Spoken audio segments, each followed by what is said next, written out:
Hey Josie, how are you holding up? It feels like an eternity since we last had a conversation. I was just curious if you were okay. Mateo, wow, it really does feel like an eternity. I'm fine. I'm doing much better without your presence in my life. So, what do you want from me? You've got a lot of audacity to contact me after everything you put me through. It's already been months since you abandoned me, and you suddenly want to have a friendly chat. Just so you know, I'm not interested in hearing your voice or seeing your face ever again. I just want to know how you've been coping lately, that's all. You don't have to be so hostile. You must be feeling isolated, living all by yourself in that big house without me, right? You can't have erased me from your memory already. Isolated? That's a hilarious joke. I stopped feeling isolated the moment you slammed the door behind you. Honestly, I felt more furious and heartbroken. But it's already been months. I'm not heartbroken over you anymore. I'm disgusted and still enraged enough to not want to have anything to do with you. But apart from that, I'm doing really well. I'm thankful to our lawyers that our divorce went so swiftly and that it was all over so soon. Thanks to that, I didn't have to endure your presence in court as often as I feared. Alright, I'm kind of stunned. I thought that you would still have some feelings for me. I mean, it's only been 6 months. You know, you can't have moved on from me that quickly, can you? I kind of feel like we've really drifted apart. I feel like there's a huge gap between us now. We used to be husband and wife, and we were madly in love. And we shared a home, ate meals together. But look at us now. It's so distant. What are you trying to say, Mateo? I told you that I'm not interested in talking to you. That includes getting sentimental about how things were before. And what do you expect? I don't know where you're residing right now, but of course, we're distant physically and emotionally. We're divorced, and we're never going to cross paths ever again. We are complete strangers now. You're no different from any stranger I encounter on the street. The only difference between you and a stranger is that I would rather have a chat with any random person, rather than waste my time with you. Josie, don't be so cold-hearted. You don't have to be so cruel towards me. I used to be your husband. The key words are used to be. That was until you won the lottery and suddenly started acting like you were superior to me. Yeah, it was a lot of money. But I don't comprehend how you could have transformed so much in just a matter of hours. You discarded me on the day you won that jackpot. And you're telling me that I'm being cold-hearted? I have nothing to say to you, and I have no intention of being nice to a jerk like you. Believe me, I feel really awful for what I did. I know I've been a jerk. That's why I messaged you today. I did something horrible, but I wish you could just give me a chance. I'm really sorry I wounded your feelings. I've been thinking about what I did since then, and I've learned from my mistakes. I regret ever doing something so foolish and reckless. I should have been more sensible when we were discussing the winnings and shouldn't have snapped like that. No, I should have paid attention to what you said more attentively.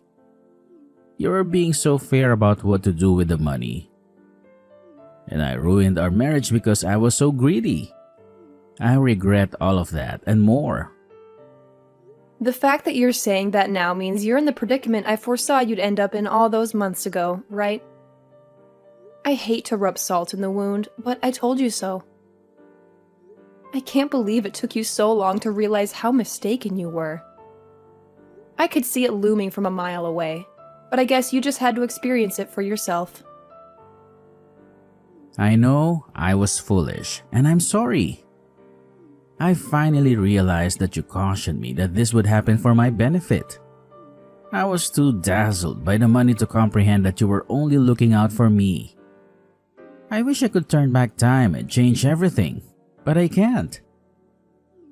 I was so foolish and I regret it all.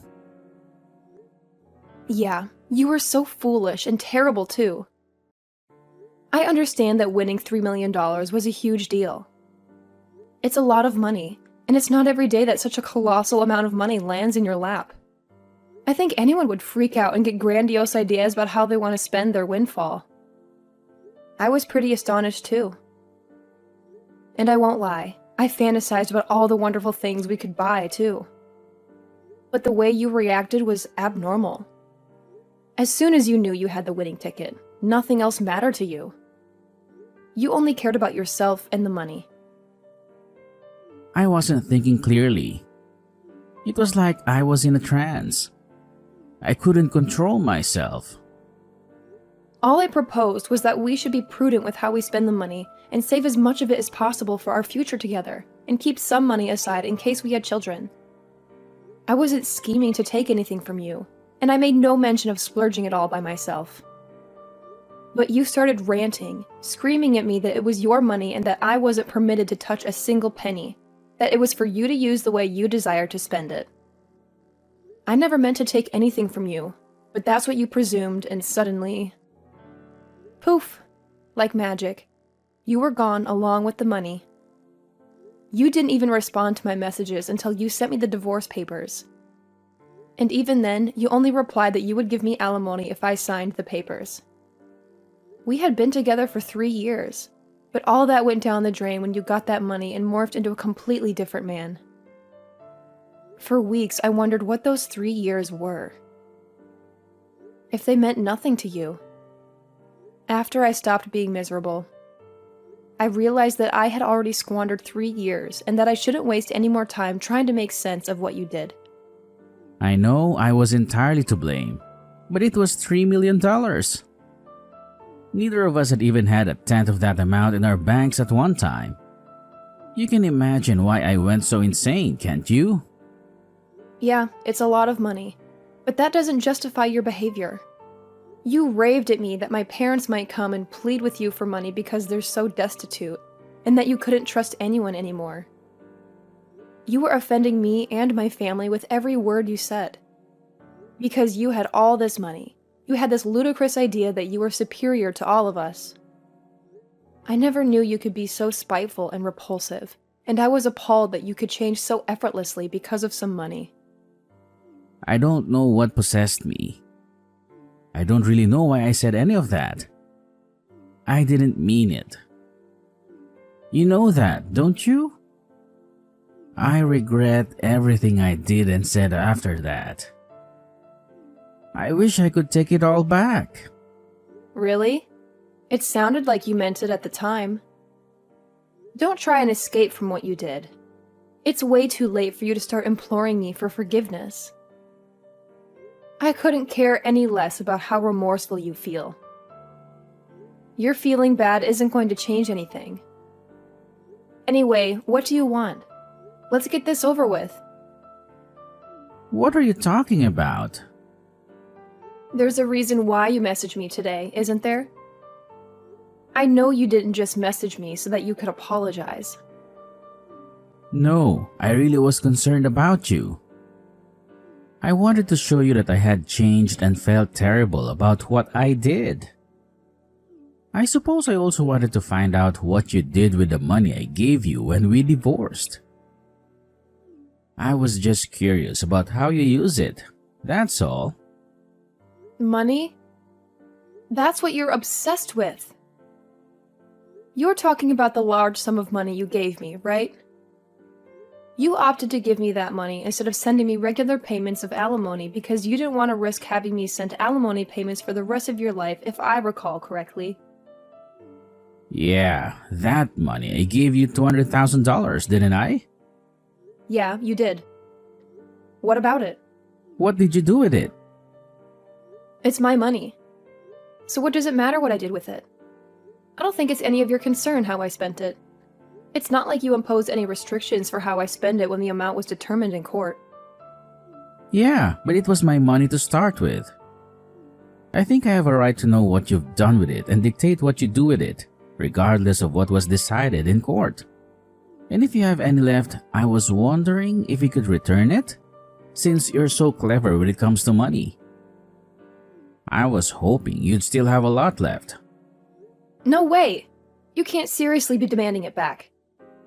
Of course I'm not giving it back. It may have been yours when you had it, but it became mine when you paid it to me as compensation. Do you understand the meaning of the word compensate?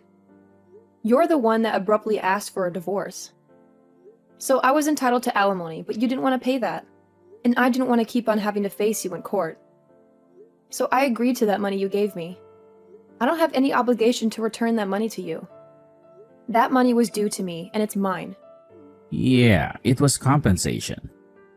But I only gave you a lot of money because I had a lot of my own money at the time. But I'm in trouble right now, and I need some money. It would be great if you could give it back. To be honest, it's my money, so I shouldn't even have to beg you. What do you mean by trouble? I got married after we divorced. Oh, so the rumors I heard were true. Congratulations. I heard that you married someone. So how did that work out for you? She ran away with all of my money. I never should have married her. What? All of it? Can you believe it? It was $3 million. So I thought that I didn't have to worry about anything for the rest of my life. I thought I could live like a star, so I quit my job and had a house built for me and my new wife. We filled it with luxury furniture and everything.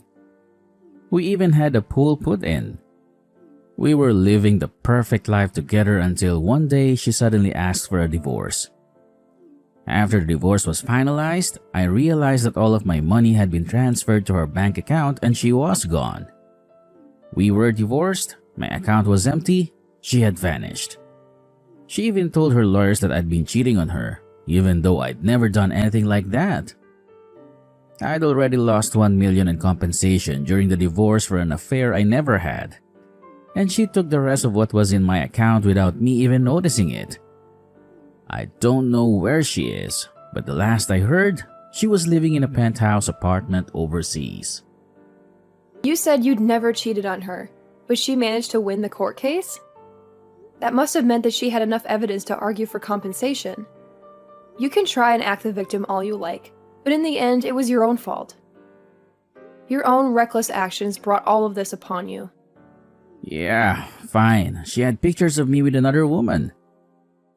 But how was it fair that she got $1 million in the divorce? It's my money. So you did cheat on her after all.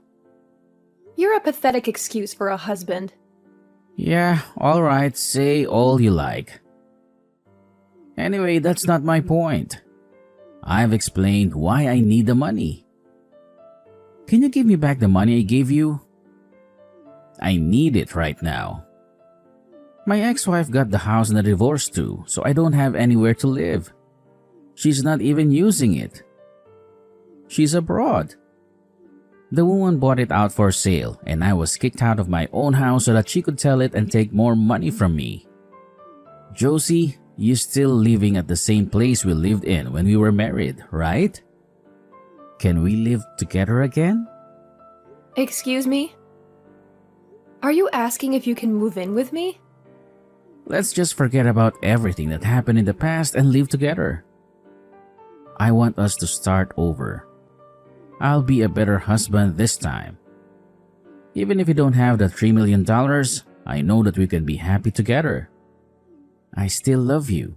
We can work through this together. I swear I'll make you happy this time. No way. You must be out of your mind.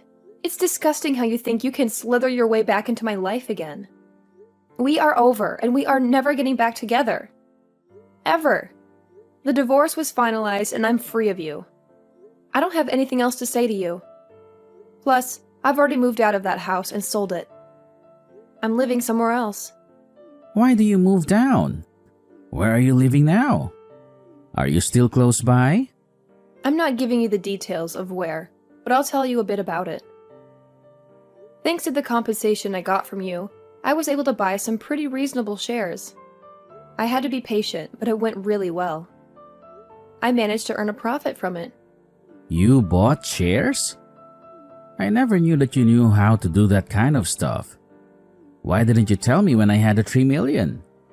We could have made an even bigger fortune. Don't be stupid, Mateo. It was beginner's luck. And of course, I didn't put the entire 200K you gave me into buying shares. I invested a reasonable amount and got lucky. Once I made a decent profit, I backed out and put all the money I made into a savings account. Right now, I'm working full-time and using the money I've saved up to live a little more luxuriously. I buy organic and I spend money on the things I love and enjoy, but I still have money saved for a rainy day. Thanks to that, I was able to get a penthouse apartment in a really lovely area. It's not filled with designer furniture, so it might not be as fancy as the place you had, but it's home. I realized early on that it was dangerous to impulse buy when you have so much money at your fingertips, so I try and only buy what I need or really want. I'm doing really well at work too, so everything is going perfectly smooth sailing. I was being serious when I said I was doing better without you. Honestly, I'm grateful that you won that lottery. And I'm glad that you told me you wanted a divorce when you did. If you hadn't, I would have been stuck with you. You're living in a penthouse apartment too? You're kidding. I never imagined that you would end up being so successful. It's only been 6 months since we divorced. But that's my money you're standing on. You and my other exes, you're both living in luxury. Thanks to me. It's money we were owed. I don't know what to say about the money she took from your account. Except maybe it was just karma coming around to bite you in the ass. By the way, how much money do you have saved right now? About $200? Huh? You can't be serious. You're turning 36 this year, aren't you? You don't have a place to live. You're unemployed and you only have $200 saved. I would sympathize, but I know that it's all your own fault. What are you planning to do from now on? I was just kicked out of my house last week. I haven't been able to find a job yet. I thought that I could sell the house, but my other ex got it in the divorce, so I don't have anything worth selling. I already failed one job interview and I didn't know what else to do. So I decided to message you, hoping that you could help me. What about your parents? Why don't you ask them to let you stay with them while you find a place of your own and a job? Some idiots in my parents' neighborhood found out that I won 3 million and started harassing my parents. Most of it was really childish, throwing toilet paper around. But they were getting death threats in the mail and stuff too.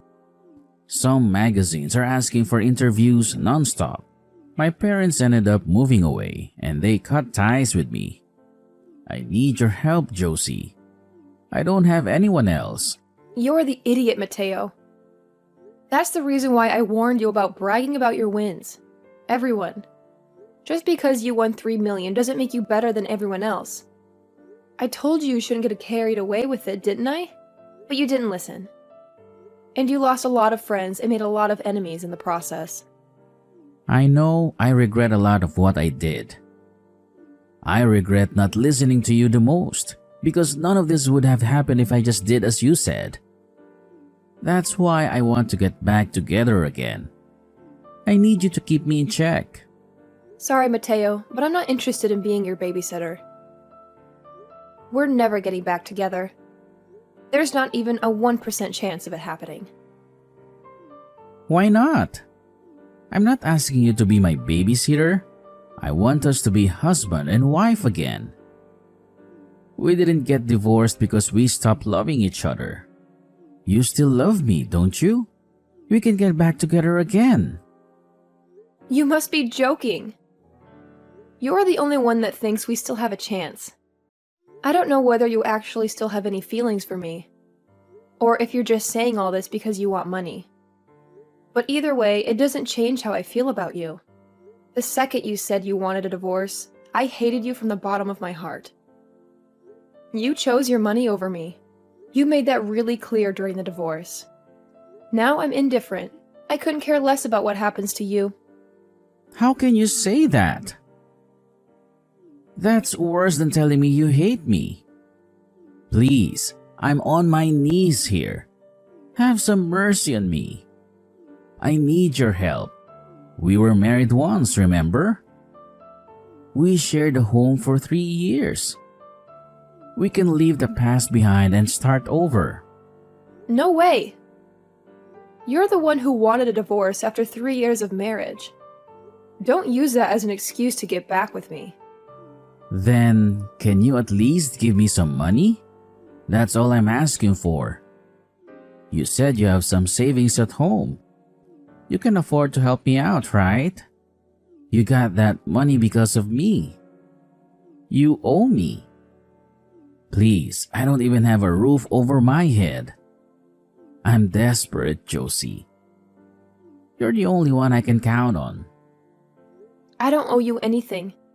You won $3 million, and you said you didn't trust me with your money. You said I would blow it all on shopping sprees. God knows where you got that idea. You said you wanted to enjoy your money your way and force me to sign the divorce papers. And you took off with all your cash. Well, guess what? I can do whatever I want with my money too, including the money I got as compensation. I don't have a dime to spare for you. Then what am I supposed to do? The reason you have so much money now is because of me. Don't you feel any gratitude towards me? You could at least give me something as a thank you. It's not fair that you're living in a luxury apartment and have money in the bank and still have a job. I have nothing. How can I live with that? Why should I care how you live? You were living in a mansion full of fancy stuff and living the high life for a while, weren't you? I heard your new wife was a real beauty too. You didn't have to lift a finger and spent your days lounging around, sleeping and eating, I suppose. Do you remember what you said to me when you left me? You said you were rich and you deserved better than a dull old woman like me. Even though we're the same age. Even though you would be just as dull without your money. You said you were going to find someone younger and prettier. Someone who matched your new status. Did you think I would forget that? I don't remember saying anything like that, but I'm sorry. I really am. I wasn't myself then. I didn't mean any of that. I never thought that way. You didn't take me seriously, did you? Ever since we got divorced, I've been missing you. I just want to get back together. I realized after living with my other wife for a few months that you were the only one for me. I need you, Josie. Really? You need me? Thanks, I'm so touched. Is that all you have to say? I'm begging you here. Just hear me out. Please, can't you show some interest for a minute? I just need $1,000, that's all. I won't bother you again. I'll pay you back.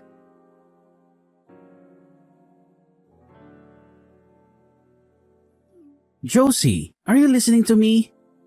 If I have $1,000, I can buy lottery tickets again. I'll win big and I'll give you everything you want. You've got to be joking. I guess money really does make people crazy. You see all these stories in the news about how people wasted their winnings on something stupid, but you beat them all. I've never heard of anyone who had to beg their ex for money to gamble on a second win. If you think that's the solution to your problems, then you're beyond help. How can you say that? There's still hope for me. You can help me. I just need some cash. We can make things right if you give us another chance and support each other through this. I want a fresh start with you. I love you. Don't you love me too? Don't you have any compassion for me? You don't love me. You just love what I have that you don't, my money. And I don't need anything to be fixed. My life is awesome as it is now. It's not flawless yet. But you're not the one who will make it flawless. You need to change your attitude and solve your own problems. Leave me alone. I do love you. You're all I have. Give me my money back. It's not yours. I earned this money because of the choices I made. You squandered yours because of the choices you didn't think through. Don't ever text or call me again, you jerk. Let me return the favor you did to me. I deserve better than a dull old man like you. I'm going to find someone who loves me and live happily ever after without you. I'm blocking your number, so don't bother me. Goodbye.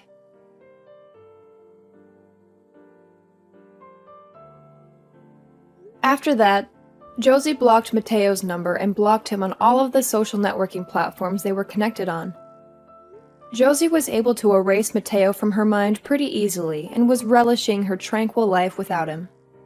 She was living her dream life, concentrating on her career and returning to the apartment she had decorated with things she adored. Mateo, on the other hand, had squandered what remained of his savings and still couldn't pass an interview because of his evident lack of work ethic. He didn't change his attitude and accused the interviewers of being unfair and biased.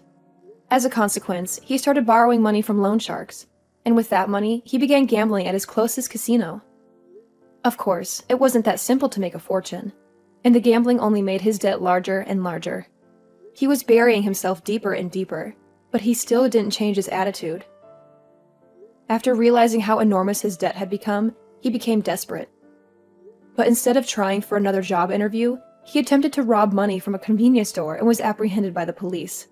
Josie found out about Mateo's arrest on the morning news, but was too apathetic to care. She only commented that money really does make people lose their minds, and continued with her day as she normally would. Mateo was just another stranger to her now.